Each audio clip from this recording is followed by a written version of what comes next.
Hello and welcome back once again to the HR Social Hour Half Hour Podcast. This is episode 73. John and Wendy talk to Valorie Kondos Field. I'm your host, John. And I'm Wendy. How's it going, John? I am well. Wendy.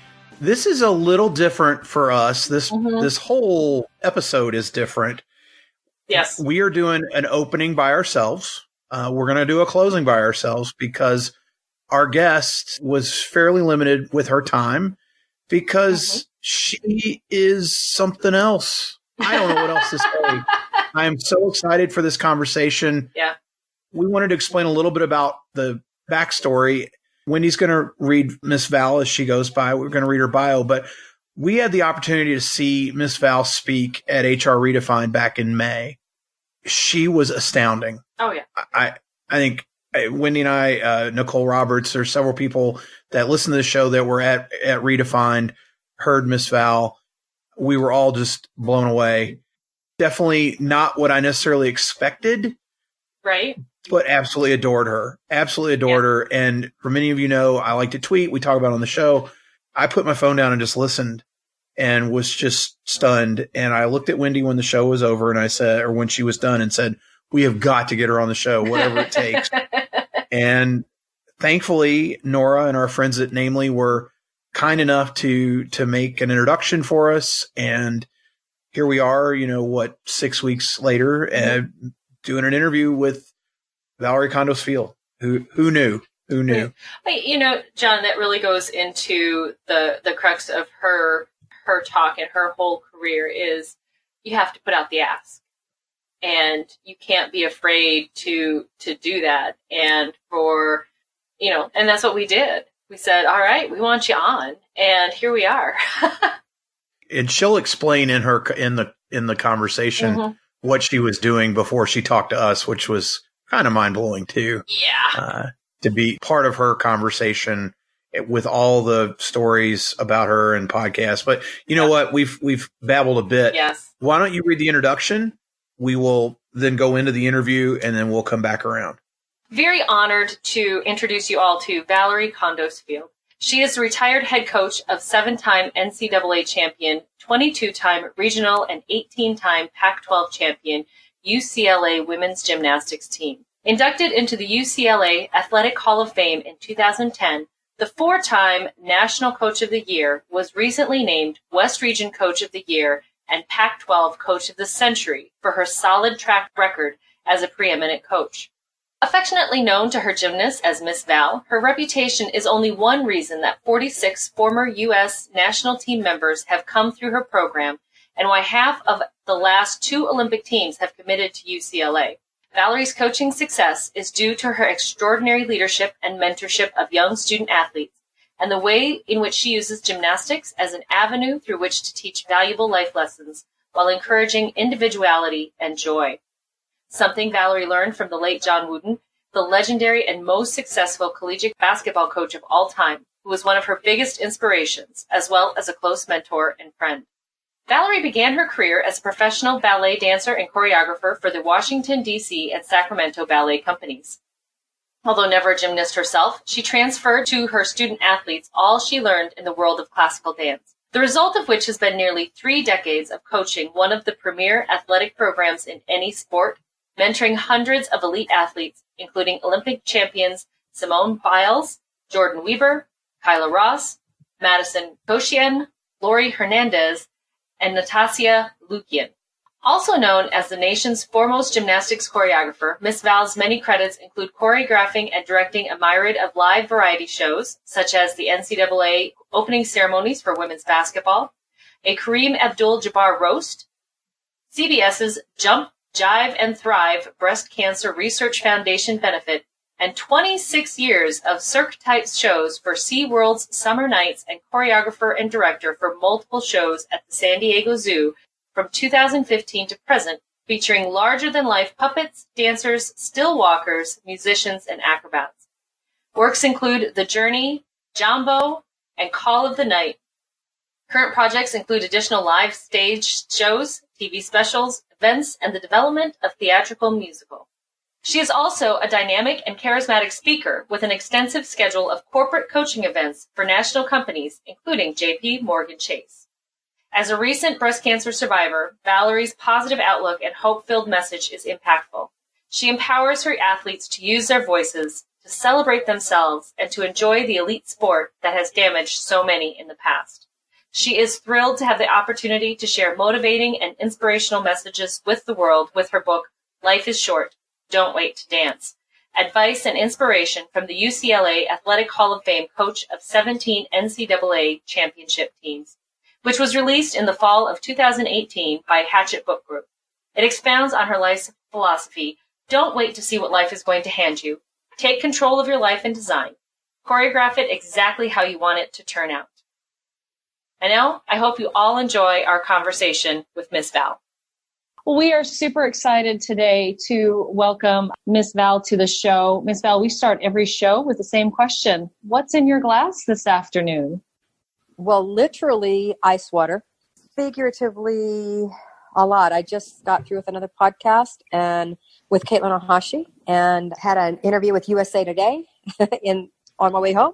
And I'm speaking with you right now. So I'm really excited just to share goodness and wisdom and connect with people for the greater good. Love it. And we get water a lot. I think we've had pretty much every type of beverage you can think people have had on the show. Water is a great thing, especially in the afternoon, and maybe later you can enjoy whatever else is of your liking. But well, if you were calling me yes. about 3 hours or so, it may be a really nice Pinot Grigio. But right now, I'm hydrating. Fair enough. Wonderful. But we wanted to talk a little about your journey from dancer and being, training as a dancer to becoming ultimately the Pac-12 Coach of the Century in gymnastics. Tell us a little bit how you got started on that path and how did making the ask play into that? Oh, yeah, that's a great question. I was a ballet dancer. I grew up classically dancing, and I was 22 years old. I'd not gone to college because I was dancing professionally. And I was getting ready to start my inaugural season with the Washington, D.C. Ballet. And I heard that UCLA needed a dance coach for their gymnastics team. And I thought, I haven't gone to college. I really miss school. My family's from California. Let me just figure out who the head coach is for at UCLA, give them a call and see if they would want to hire me to be the dance coach. And without any trepidation, I made that call and told them I'd had 17 years of classical ballet training, and they flew me out for an interview and on the spot just said, we don't have a salary for you, but we can offer you a full scholarship. And it was music to my ears. I retired from dancing and came to UCLA on a full scholarship, academic scholarship, because obviously I wasn't a gymnast, and was their dance coach and their choreographer the whole time I was in college. And then a year or two after I graduated, I was still choreographing for them. And I was called into the athletic director's office, and she said, we're making a change with our head coaching position. We would like for you to be the new head coach. And I thought I laughed out loud immediately. She said I was catatonic for about a good 30 seconds. And I said, you understand I don't know the first thing about gymnastics. And she said, I've observed how you work with the student athletes, and I like how you're firm, but you're compassionate with them.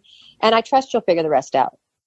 And that's all I got. So I spent the next however many years figuring it out. And as you said, to talk about the ask, I've had a tremendous career. We've won 7 national championships. I'm on the UCLA Athletic Hall of Fame. As you mentioned, Pac-12 Coach of the Century, all of this. And that would have never, ever happened had I been too afraid to pick up the phone and make the ask. You never know if you don't ask, right? I think that's right.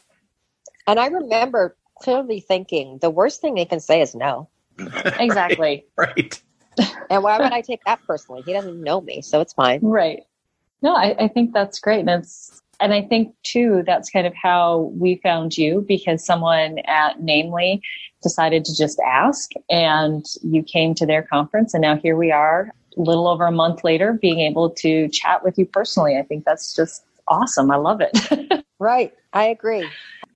You talked a little bit about figuring it out, building a team, because you didn't know gymnastics other than what you had seen from the sidelines. You weren't a gymnast. So talk to us a little bit how you're able to take what you did know and translate it to building a coaching team for your athletes to help them be a team and become successful. Because like John said earlier, we do that in HR all the time. Another great question. You guys are 2 for 2 now. So, of course, I'm a coach. I'm keeping score. I think in any profession, I think people get in trouble when they think they have to know everything. And obviously there are coaches, I would say 100% of the coaches out there coaching probably know more about their sport than I knew about gymnastics. But when I stopped and I thought, okay, why am I going to do this job? What is my why? I realized that I really didn't care about the bragging rights of winning. And that's basically what athletics is all about, being able to say, haha, we beat you, and those bragging rights. That did not resonate with me because I grew up on stage. But what did resonate with me was I absolutely believe that athletics is one of the greatest venues to learn really tough life lessons and to teach those life lessons that you don't learn in the classroom. And I was super excited about being able to lead these 20 young women that were on our team to becoming champions in life, not just in gymnastics, but in life. And that I absolutely believed that would translate to the competition floor. I knew all these things that I had learned in the ballet studio with how to work hard, how to work through pain, how to prepare for a specific goal, which for me was our performance season. I knew what it was like to be a young woman having to go through puberty in a leotard. That is not fun. That translated to the gymnast. I knew what it was like to be in a sport, in a profession that's you're body shamed. Gymnasts go through that all the time. There were all these correlations. And I knew, the sport of gymnastics is called artistic gymnastics. So I knew how to bring the artistic quality and performance quality to athletes. And I knew I could do that better than anybody else in the country that was coaching gymnastics. I knew what I brought. Now I had to figure out everything I didn't know, which was the actual gymnastics part. And I found really good people along the way to be our assistant coaches to fill in the gaps. And I think that was one of the strongest suits that I had going in my favor was I couldn't have an ego because I didn't know anything. So I had to ask 100 questions a day. And to this day, that's still how I coach. We talked a bit about building the team and kind of how that would correlate with HR. We're entering a really interesting time in our history where we've got multiple generations now, the most generations working at one time. We hear about millennials and Zs and you name it, we hear about it. Having just retired and in your time as coach, you spent a lot of time with students in all these different generations. Can you talk about some of the changes that you saw in those student athletes, if you did, and kind of how did you adjust to those when it came to coaching and encouraging them? Gosh, the first thing that comes to mind when you say that is the concept of work and working. And I'm 60, so my generation and the people older than me, we grew up with a very healthy understanding of work, and that work is really not a 4-letter word. Work is something that not just brings you money, but it fills you up from the inside. When you show up every day for work and you can, at the end of the day, say, I did a good job today, that fills you with pride. And what I've noticed with the generation that I'm coaching now, they want things so immediately. They want the quick route. They do not understand that there is no shortcut to success. And they can argue that because they've seen it with some of these .com people and with the Kardashians and with the influencers on Instagram and all of that. They've seen this overnight success that can happen. But what I would argue with them is, you know what? Those influencers, even though it may seem like they're just out enjoying the world and posting, that is their business. They are intentional with the work of their business. So I think that there's a kind of a misnomer with the younger generations about the fulfillment that comes from work.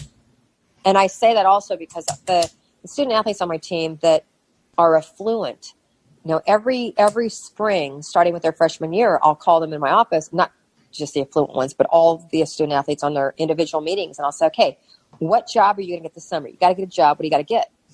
And I have had so many student athletes say, oh, I don't need to work. My parents pay for everything. And it was like, you're missing the gem and the fulfillment and the pride that comes from a job, regardless of what job it is. I think that's one of the most eye-opening things that I'm seeing. And it really is quite sad to me. I think there's a lot of truth in that, and learning how to get that fulfillment from a job well done. Yeah. And I feel that people don't, the ones that are really successful in life, the student athletes that have gone on and been really successful, or the student athletes that are successful while they're in college, I've noticed, are the ones that find joy in the struggle. Mm-hmm. They look at it like a challenge is something really exciting. A challenge isn't something that has a negative connotation to it. And they take that same understanding into their schoolwork, into going to class, into studying for exams, into writing a paper.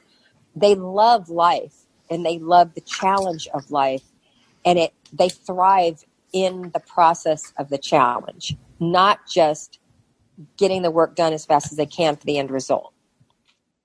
Miss Val, in your presentation at HRRedefined, you talked a lot about John Wooden, which was fantastic. He is considered, one of the greatest coaches in history. Tell us a little bit about how you got to know him and what you learned from him about leadership. So, I had been at UCLA for 15 years, and I'd never met Coach Wooden. Although his definition of success, it changed the trajectory of my life and was the biggest aha moment of my life at that point. In 1998, I married our football defensive coordinator, Bobby Field. Bobby knew Coach Wooden. So he came home one night and I said, Bobby, I've never met Coach. You know him. How about if you call him up and ask him over for dinner? Again, the ask. And my husband said, Coach Wooden has got more invitations on his plate than he'll ever be able to say yes to. The last thing he needs is another obligation. And I said, he can say no. And so the next night, my husband came home and I said, you call Coach Wooden? He goes, you know what? I'm not going to do that, blah, blah, blah. And 3 weeks later, he would say that I nagged for the 3 weeks, and I'll say that I was persistent. He came home and he said, I called Coach Wooden. And my husband said, Coach, I don't know if you know, but I've married our women's gymnastics coach. And Coach Wooden said, I know all about Miss Val. And Bobby said, we would love to invite you over for dinner, but we know you've got more in your calendar than you'll ever be able to accomplish. The last thing you need is another obligation. And Coach Wooden said, Bobby, I don't mean to interrupt you, but are you inviting me over for dinner, or are you giving me all the reasons you don't want me to come? And so with that, Coach Wooden came to dinner, and it really started a relationship that was much more than just a friendship with my husband and I and Coach and his family. We became family, and he became my mentor. Looking back on my career now, how did this ballerina that was in the sports world end up with the greatest coach of all time as her mentor? And how that happened was because of the ask.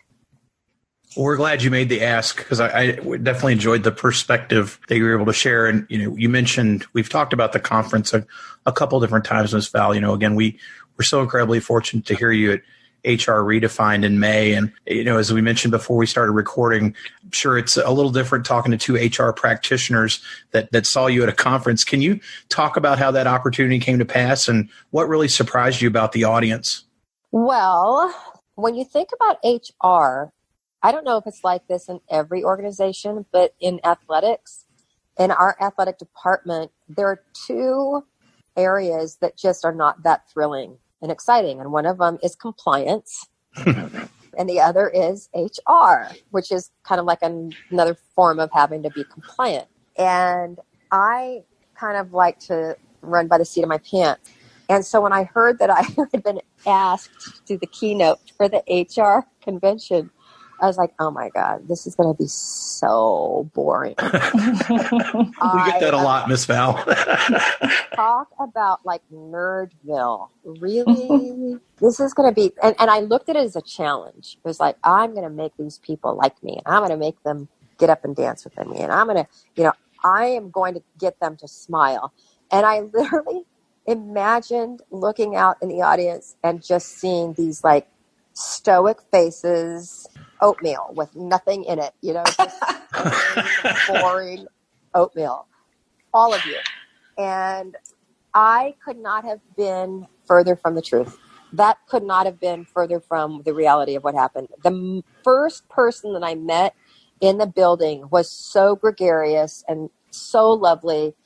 And every single person I met after that, I was like, oh my gosh, I'm going to go back and work in HR. You guys are fun.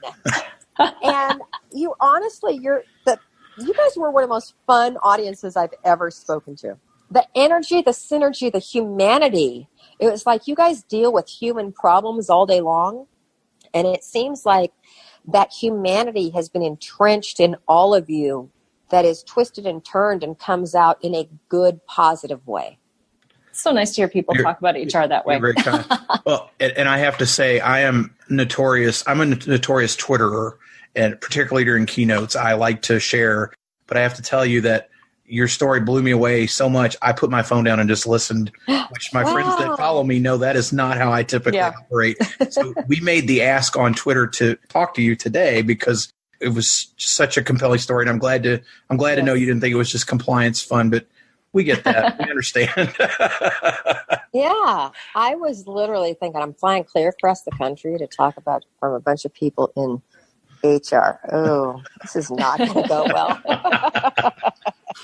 But I swear, it was so I don't know. The energy was just infectious, and the kindness. It was like every person I met was so kind.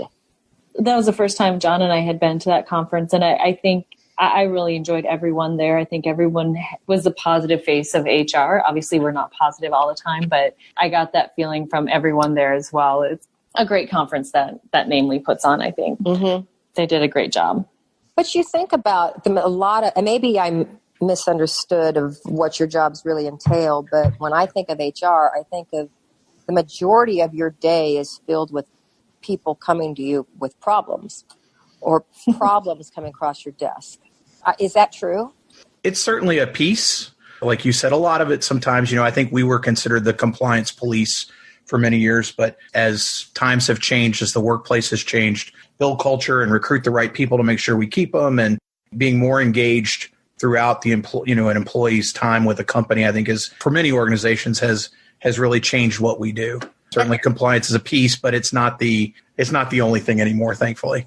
That's what I saw. And, that's what I got was like, I've been really misunderstood here. So. Yay. Somebody sees us for who we want to be. I should do a commercial for HR. Yeah. Yes, you should. You should. Miss Val, it is now time for everyone's favorite part of our show, which is our half-hour question connection. And we ask the same questions of all of our guests. Who was your first professional mentor, and what was the most important thing you learned from them? First person that comes to mind was, and she wasn't really a mentor, she was more of an example for me, was growing up in the ballet world. I liked to dress sloppy with, holes in my tights and holes in my pointe shoes, and I was just kind of like a little hippie, bohemian type of dancer, showing up every day for class.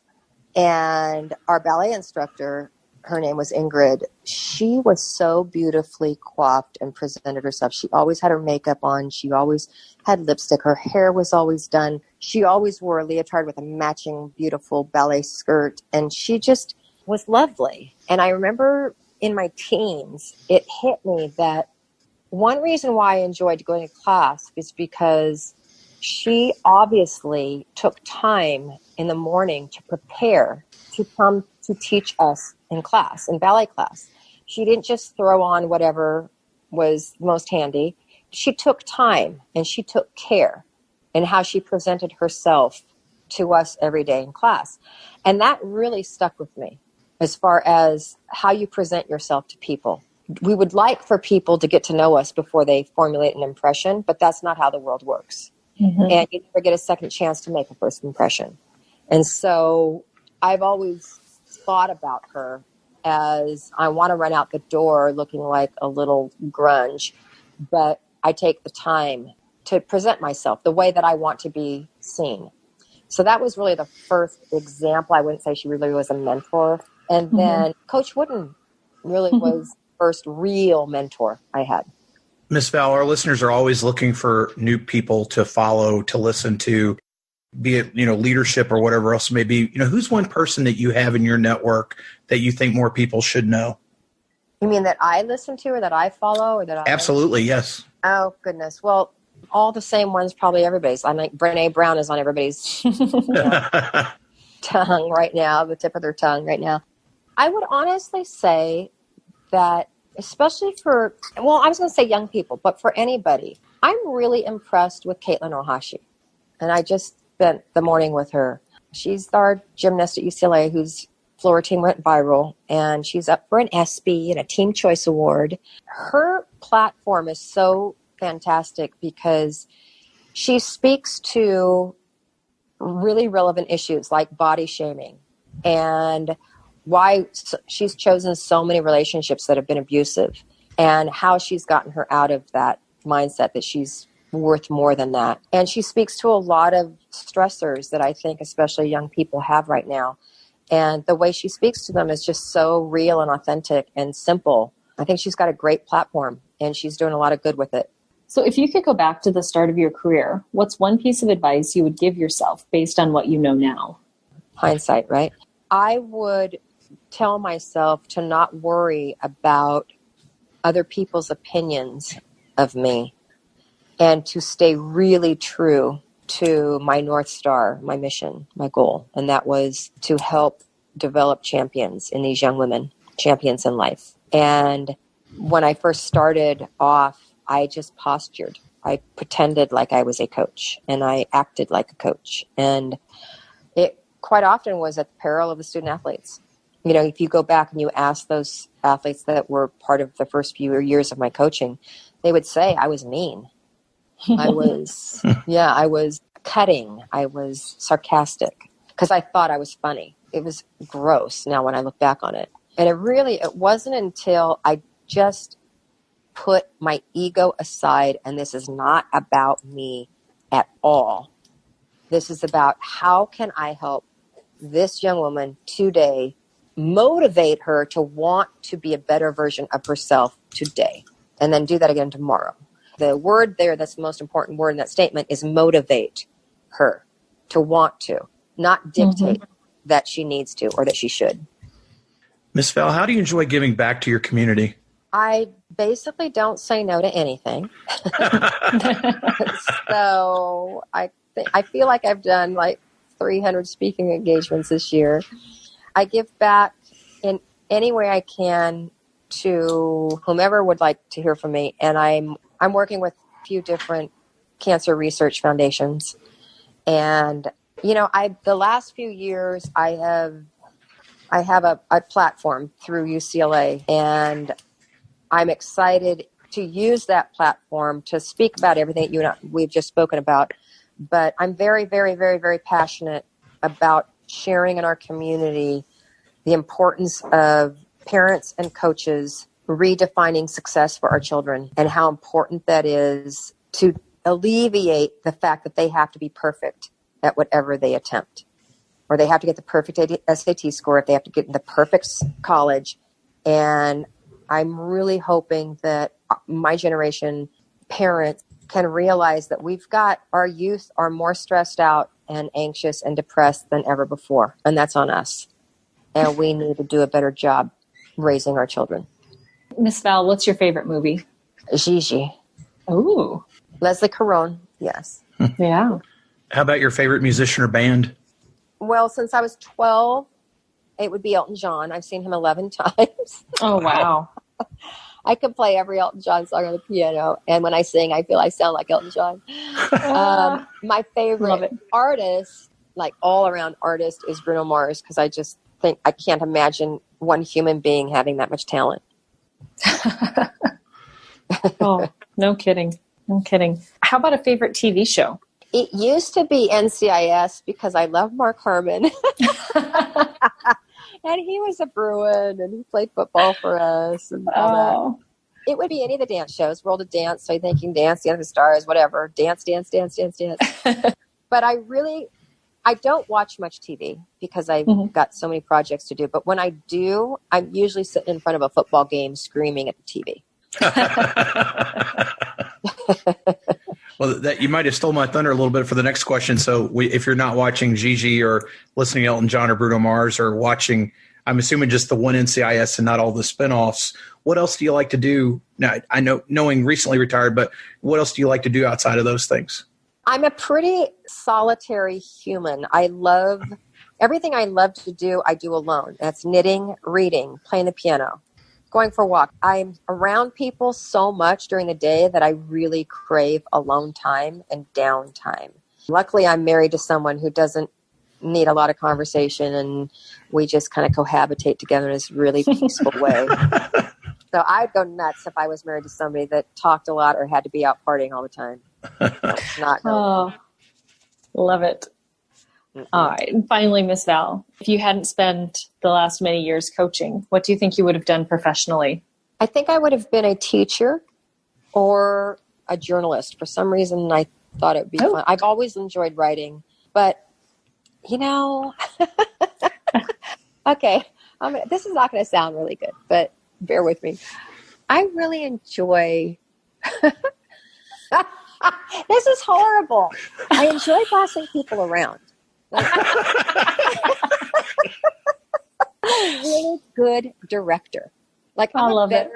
Choreographically, I'm a better director than I am choreographer. But I'm really good at getting people to buy in, to want to do something with enthusiasm. And it's like, even if it is, let's go pick up trash on campus. Come on, guys, this is going to be so much fun. Let's go do this. Let's put a smile on our face and let's encourage other people to pick up trash on campus. This will be really cool. So I feel like that's my calling. One of my callings is to boss people around like that. I think that's great. I should say motivate people to want to do things. That's a better way of putting it. That's how you put it earlier. So yes. Miss Val, I'd have to say, I think your track record in leadership, if you want to call it bossing or whatever else, speaks for itself. And so we can't thank you enough for your time. Again, we were just, I was so moved by what you said and how you said it at HRRE. You even made me dance, which I did. I'm not much of a dancer. No, so I was that motivated. I know many of our listeners maybe aren't familiar with you now, or now that they've heard your story, they're going to want to get to. What's the best way for them to reach you out there to get your book? Tell us about best way for them to Thank you. You can look up my website's officialmissval.com. All of my links are in there. The past speaking engagements I've done are in there. My book is Life is Short, Don't Wait to Dance. And my website's really great. It's got all the information on it. And I'm on all the social media channels through officialmissval.com or through Official Miss Val. We will have that all in the show notes. And again, want to just thank you so much for your time and for taking part. And hopefully we will see you speaking at another HR conference again very, very soon. I hope so. And please come up and say hello when we do, when our paths cross. Yes, ma'am. Yes. Okay. Absolutely. We will. Very good. Thank you so much. Bye-bye. Take care. Bye-bye. Well, Wendy, wow. I don't know what to say. Pulling the curtain back, we're recording the intro and exit well after we spoke to Miss Val, several hours later. I'm still buzzing. Her energy, just her candor, her story, it's contagious. And it is. I know a lot of people probably first saw this and said, what in the world are John and Wendy thinking talking to a gymnastics coach? We teed up with her kind of who we were and what we were about. And I think so much of what she talks about is certainly relatable. Oh, and, definitely. Leading teams when you're not an expert, and her perspective on HR practitioners, you couldn't help but laugh. I mean, I'd like to think that we continue to help change that perception for her with our conversation. And we're really hoping that someone at SHRM is listening to this and will strongly consider bringing Miss Val in to speak at national conference sooner than later, because I think, I will say it, and Wendy, I say it on the show, she made me dance, and nobody does that. She did. She did. She got you up dancing. She got me up dancing, and I know what I saw in New York, we would see it that many more. And I had to laugh when she talked about Brene Brown, you know, we just had the opportunity to see Brene Brown in Vegas. We saw what the response was like to her. And I know based on what we saw, the energy, her story, how she tells her story and how she portrays herself, I know it would be a comparable response. I have no doubt, definitely. you know, so that's Definitely. our plea to whoever's listening that, you know, please give Miss Val a chance and bring her in. And I think you would, I think we would all be better for it. And she told everybody how to get a hold of her. Yes. We hope you will. For those, Wendy, that don't know how to get a hold of you, though, what's the best way for them to reach you out there? Best way to reach me is always on my blog, mydailyjourney.com. And of course, the fourth Sunday of each month as part of our monthly Twitter chat. You will find me there. Again, fourth Sunday, 7 p.m. Eastern Time. How about you, John? Best way to find me is at hrsocialhourpodcast.podbean.com. If you click on the three lines at the top left-hand side of the screen, it'll drop down and show you my social accounts. You also access all our previous shows. Maybe you want to learn more about some of these other great practitioners that we know and you haven't listened to them. You can listen directly from the site. You can download, you can share, you can rate and review anything and everything that you all do to help boost our signal. All you can simply say is thank you. We will always say thank you. And for those of you that checked us out because of Miss Val, hope you'll come back and give us another shot. Yes. You know, we thanked Miss Val for taking part. Wendy, thanks for your flexibility and helping make this thing happen. Oh, yeah. It was definitely worth it. Absolutely, absolutely.